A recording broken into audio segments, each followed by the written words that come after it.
अस्सलाम वालेकुम student. Sulphur का टॉपिक हमारा चल रहा था और सल्फ़र को हमने कंप्लीट किया। सल्फ़र से पहले नाइट्रोजन था और सल्फ़र की प्रॉपर्टीज़, ऑक्सीडेशन स्टेट, ये सब चीज़ें हमने पढ़ी, सल्फ़र की एप्लीकेशंस। तो अभी हमारा जो टॉपिक है वो इम्पोर्टेंट भी है, काफ़ी इंटरेस्टिंग भी और सिंपल भी। वो है uses of sulphur and it's compounds. Sulphur के जो है वो वैसे तो इसके काफ़ी सारे यूजेस हैं, मेडिसिन में भी हैं और बाकी कई वर्सटाइल किस्म के इसके यूजेस हैं। लेकिन इसके यहाँ जो चूँकि बुक में सारे कवर करने तो पॉसिबल नहीं है, just to make you understand, तो यहाँ पे 3 इसके बहुत बड़े यूजेस दिए गए हैं।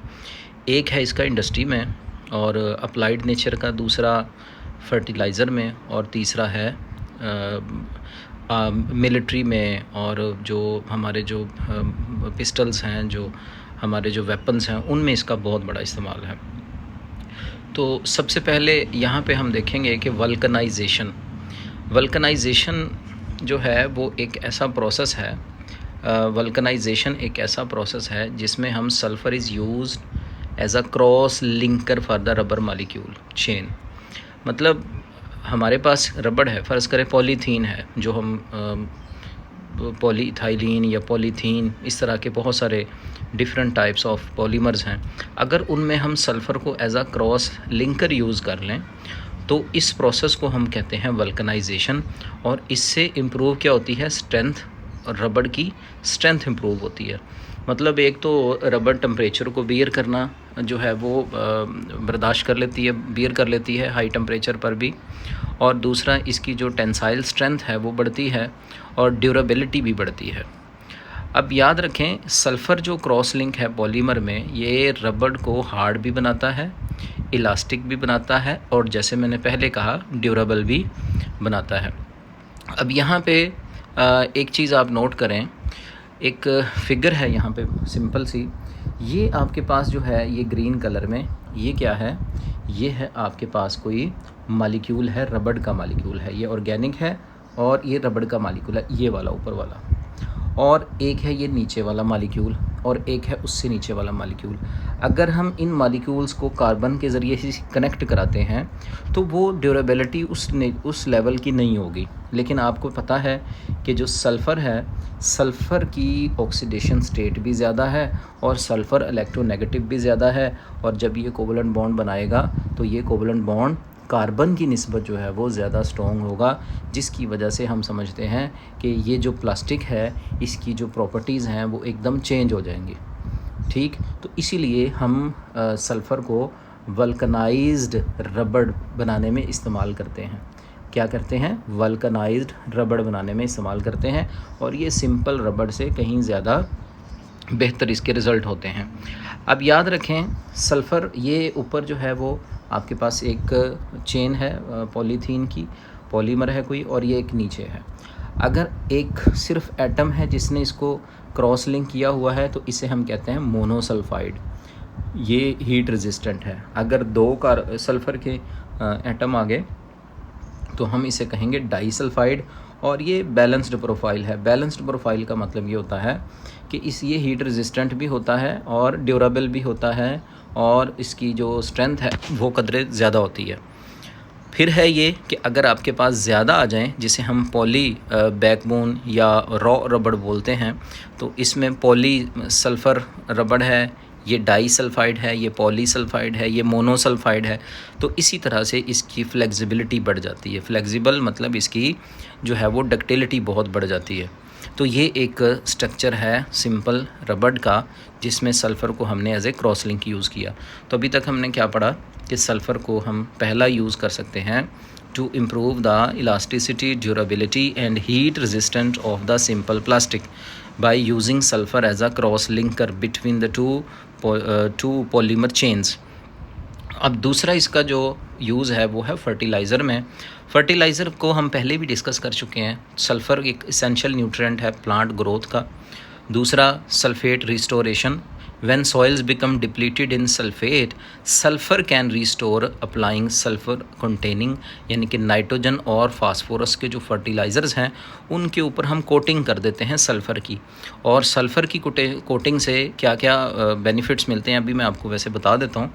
ज़रा इसको देख लेते हैं कि ये सॉइल को कंपोनेंट को माइक्रोब्स को कन्वर्ट करता है एलिमेंटल सल्फ़र में, और ये सॉल्युबल फॉर्म क्या करते हैं हम ये जो नाइट्रोजन और फास्फोरस के जो फर्टिलाइज़र्स हैं, जैसे मैंने आपको डीएपी पढ़ाया था, यूरिया पढ़ाया था, उसके ऊपर उसके जो ग्रेन्यूल्स होते हैं, उसके जो दाने होते हैं, उनके ऊपर हम सल्फ़र लगाते हैं और उसको यूज़ कर लेते हैं, और फिर जो माइक्रोब्स होते हैं वो सल्फ़र को सॉल्युबल फॉर्म में ले आते हैं। और ये जिप्सम जो है ये भी एक बहुत बड़ा सोर्स है सल्फ़र का, कैल्शियम और सल्फ़र का ये सोर्स है। इसको हम एज अ फर्टिलाइज़र यूज़ करते हैं जो सल्फ़र प्रोवाइड करता है। वैसे सल्फ़र के यूजेस सुन लें, एक तो ये पीएच को बैलेंस रखता है, और फिर ये जो क्लोरोफिल डेवलपमेंट है उसमें इसका रोल है। आपको पता है फ़ोटोसिंथेसिस जो है वो क्लोरोफिल से ही होती है, तो क्लोरोफिल की प्रोडक्शन सल्फ़र की वजह से होगी। तीसरा ये है कि जो विंटर है ना, विंटर सीवियर विंटर जो है उसमें पौधे को ये स्ट्रेंथ देता है। विंटर में पौधा जो है वो विदस्टैंड कर जाता है, उसकी इम्यूनिटी को बेहतर करता है ये। ठीक, ये इसके यूजेस हो गए। और फिर इसमें कुछ बाकी जो हैं वो हमारे जो कैनोला ऑयल्स हैं, जैसे हमारे सरसों का तेल है, सिसमे ऑयल है, इस तरह के जितने भी ऑयल की फसलें हैं उनके अंदर सल्फ़र का काफ़ी ज़्यादा रोल है और सल्फ़र कंटेंट मौजूद होता है। अब तीसरा इसका जो इम्पोर्टेंट यूज़ है वो है गन पाउडर में। देखें, गन पाउडर जो है क्या है कि ये हम जो पिस्टल और इस तरह की चीज़ें जो हम यूज़ करते हैं उसमें हम बुलेट को फायर करते हैं। बुलेट को हमने जो है वो एक थ्रस्ट देना होता है, जैसे आपने law of conservation of momentum में पढ़ा होगा। हमने एक उसको पुश देना होता है ताकि वो जितनी स्पीड से उसे पुश मिलेगा उसी स्पीड से बुलेट जो है वो डिस्टेंस प्रोजेक्टाइल के तौर पे ट्रैवल करेगी। तो गन पाउडर क्या है? गन पाउडर जो है वो एक कोर्स ब्लेंड होता है। कोर्स मतलब फ़ाइन नहीं होता, ये बिल्कुल पाउडर फॉर्म में नहीं होता। ये वेरिएबल साइज़ के ग्रेन्यूल्स होते हैं जिनको मिक्स किया जाता है, और इनमें 75% पोटाशियम नाइट्रेट है, 15% चारकोल यानी कार्बन होगा, और 10% जो है वो सल्फ़र होगा। चारकोल जो है ये एक मेन फ्यूल है, ठीक, और नाइट्रेट जो है वो ऑक्सीडाइज़र है, और सल्फ़र जो है वो एडिशनली पाउडर को फ्यूल देता है और बर्न कराता है। मैं इसकी मज़ीद आपको फ़र्किंग भी बता दूंगा। यहाँ पे देख लें गन पाउडर, ये ना शॉर्ट क्वेश्चन में आ जाता है कि व्हाट इज़ गन पाउडर, या वो पूछ लेता है what is the composition of the gun powder. तो यहाँ पे आप देखें, अगर ये हम 100% लेते हैं तो 75% जो है वो पोटाशियम नाइट्रेट है, और इसमें 15% कार्बन है, और 10% इसमें सल्फ़र है। तो इसका अब वर्क क्या है याद रखिएगा। पोटाशियम नाइट्रेट, इसमें ऑक्सीजन काफ़ी ज़्यादा है, इसको आपने ज़हन में रखना है, और कार्बन आपको पता है एक अच्छा कंबस्टिबल मटेरियल है, और सल्फ़र एक बस्ट देता है, एक धमाका देता है। जैसे ये पटाखे बच्चे चलाते हैं ना, उनमें जो एकदम से मतलब एक साउंड से कैटास्ट्रोफिक एक एक्सप्लोजन होता है, वो सल्फ़र डाइऑक्साइड की स्मेल भी आपको बाद में आती है। तो यहाँ पे देखें, ये है हमारा पोटाशियम नाइट्रेट, कार्बन और सल्फ़र का मिक्सचर। ये प्राइमर होता है। प्राइमर मतलब एकदम यहाँ पे आपने कभी बुलेट देखी होगी तो यहाँ पे एक प्राइमर लगा होता है। जब हम ट्रिगर दबाते हैं तो स्ट्राइकर पिन यहाँ आके लगती है। जब स्ट्राइकर पिन लगती है तो ये एकदम से यहाँ कंप्रेशन पड़ती है इस पर, और कंप्रेशन से हीट जनरेट होती है। और आपको पता है कि बर्निंग के लिए ऑक्सीजन तो चाहिए, कार्बन अकेला तो नहीं जलेगा। वो ऑक्सीजन फिर कौन प्रोवाइड करेगा? जो आपने 75% पोटाशियम नाइट्रेट रखा है। पोटाशियम नाइट्रेट ऑक्सीजन यानी कि ऑक्सीडाइज़र, इसीलिए हम कहते हैं इसको। ये ऑक्सीजन सप्लाई करेगा, कार्बन एकदम बर्स्ट होगा, और उसको सपोर्ट कौन करेगा? सल्फ़र। और सल्फ़र से फिर ये जो बुलेट है ये वाली, क्योंकि ये जो शेल है ये तो वहीं रह जाता है, ये है वो असल में बुलेट जो आगे जाके फायर होती है। ठीक, अब देखें नेक्स्ट है हमारे पास, ये एक तस्वीर है हमारे पास। यहाँ पे देखें, ये आपके पास जो है वो गन पाउडर रखा हुआ है। दो, एक वो जिसे हम कहते हैं कारतूस, ये है वो कारतूस जिसके अंदर छोटे छोटे कई तरह के प्रोजेक्टाइल हैं। यहाँ पे सिर्फ एक ही प्रोजेक्टाइल है, और यहाँ पे छोटे छोटे जिसे हम शरले बोलते हैं आम ज़ुबान में, छोटे मतलब ग्रेन्यूल्स फॉर्म में स्टील बॉल्स होती हैं, ये हैं हमारे पास। और यहाँ पे देखें, ये आपके पास गन पाउडर पड़ा हुआ है। ये नीचे आपको नज़र आ रहा है, ये है हमारे पास क्या है, ये प्राइमर है, और यहाँ पे भी नीचे बुलेट के प्राइमर है। ये तस्वीर थोड़ी सी मैं इसको एडजस्ट करके भी आपसे शेयर कर दूँगा। अब यहाँ पे क्या है, जो ही ये फ्यूल बर्न होगा यहाँ से ये बुलेट आगे फायर होगी।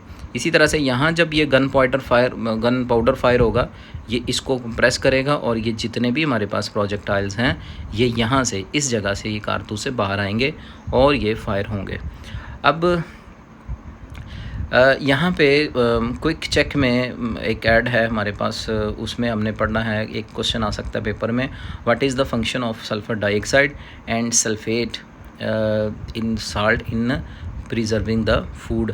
ये एक वो हमने पढ़ा था सल्फेट और जो हमने सल्फाइड को पढ़ा था, सल्फ़र डाइऑक्साइड को, वहाँ एज अ यूजेज आएगा। Give the reaction of sulphur with HCl and NaOH। ये भी प्रीवियस टॉपिक में था, मैंने ऐड इसलिए किया है कि these are the 2 important short questions, और ये सेक्शन भी आगे रेफ़र कर दिया है कि जहाँ पे ये मौजूद है।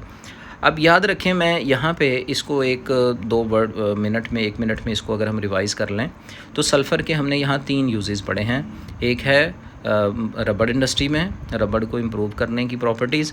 दूसरा जो है वो फर्टिलाइज़र में, और फर्टिलाइज़र में हम इसको जिप्सम में कैल्शियम हाइड्रेटेड कैल्शियम सल्फेट की फॉर्म में यूज़ करते हैं, या जो सिंपल आप यूरिया वगैरह यूज़ करते हैं DAP, उसको कोट करके भी इस्तेमाल कर सकते हैं। और इसकी प्रॉपर्टीज़ क्या हैं, ये अर्ली ग्रोथ ऑफ प्लांट को बेहतर करता है, क्लोरोफिल डेवलपमेंट में अच्छा होता है। फिर ये जो ग्रीन कलर है ना, वो सल्फ़र प्रोडक्शन में ही वो होता है, मतलब सल्फ़र है तो ग्रीन कलर की प्रोडक्शन होती है। और दूसरा ये pH को मेंटेन करता है सॉइल।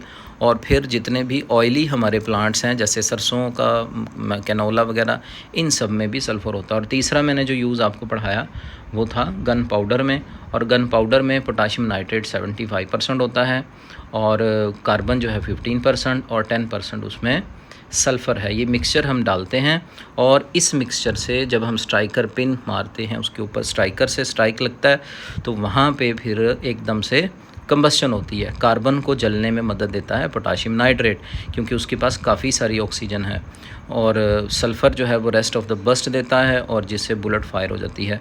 तो ये हमारा था आज का टॉपिक। उम्मीद है आपको समझ आई होगी। इसको रिवाइज़ कर लें, देख लें, काफ़ी इंपॉर्टेंट है, शॉर्ट MCQ लॉन्ग के तौर पे। कोई क्वेश्चन हो तो पूछ सकते हैं आप लोग।